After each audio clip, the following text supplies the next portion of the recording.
টাঙ্গাইলের ঘাটাইল উপজেলার সদর ইউনিয়নের মোহনপুর গ্রামে সরিষার হলুদ ফুলের সমারোহ।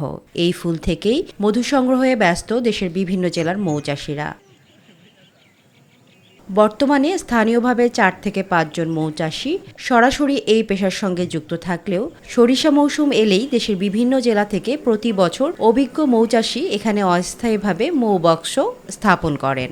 4টা সোর্স আমরা সরষের মধু সংগ্রহ করতে পারি। প্রথম সোর্স হলো মাঘী সরিষা, যেখানে আছি। দ্বিতীয় সোর্স হলো ধনিয়া কালো জিরা। তৃতীয় সোর্স হলো লিচু। চতুর্থ সোর্স হলো সুন্দরবন। প্রায় সপ্তাহে হয়তো একটা হারভেস্ট করা যায় একবার সপ্তাহে, কিন্তু এখানে আমরা এই পর্যন্ত 2বার সংগ্রহ করতে পারছি। আর সরিষা ক্ষেতের পাশে সারিবদ্ধভাবে রাখা বাক্সগুলো থেকে হাজার হাজার মৌমাছি উড়ে গিয়ে ফুল থেকে মধু সংগ্রহ করে আবার ফিরে আসে নিজ নিজ বক্সে।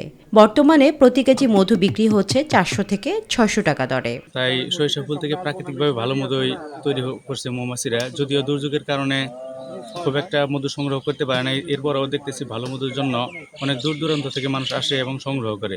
আমরা অনেক দূর থেকে আসছি। এখানে এই গ্রামের নাম রয়েছে মোহনপুর গ্রাম।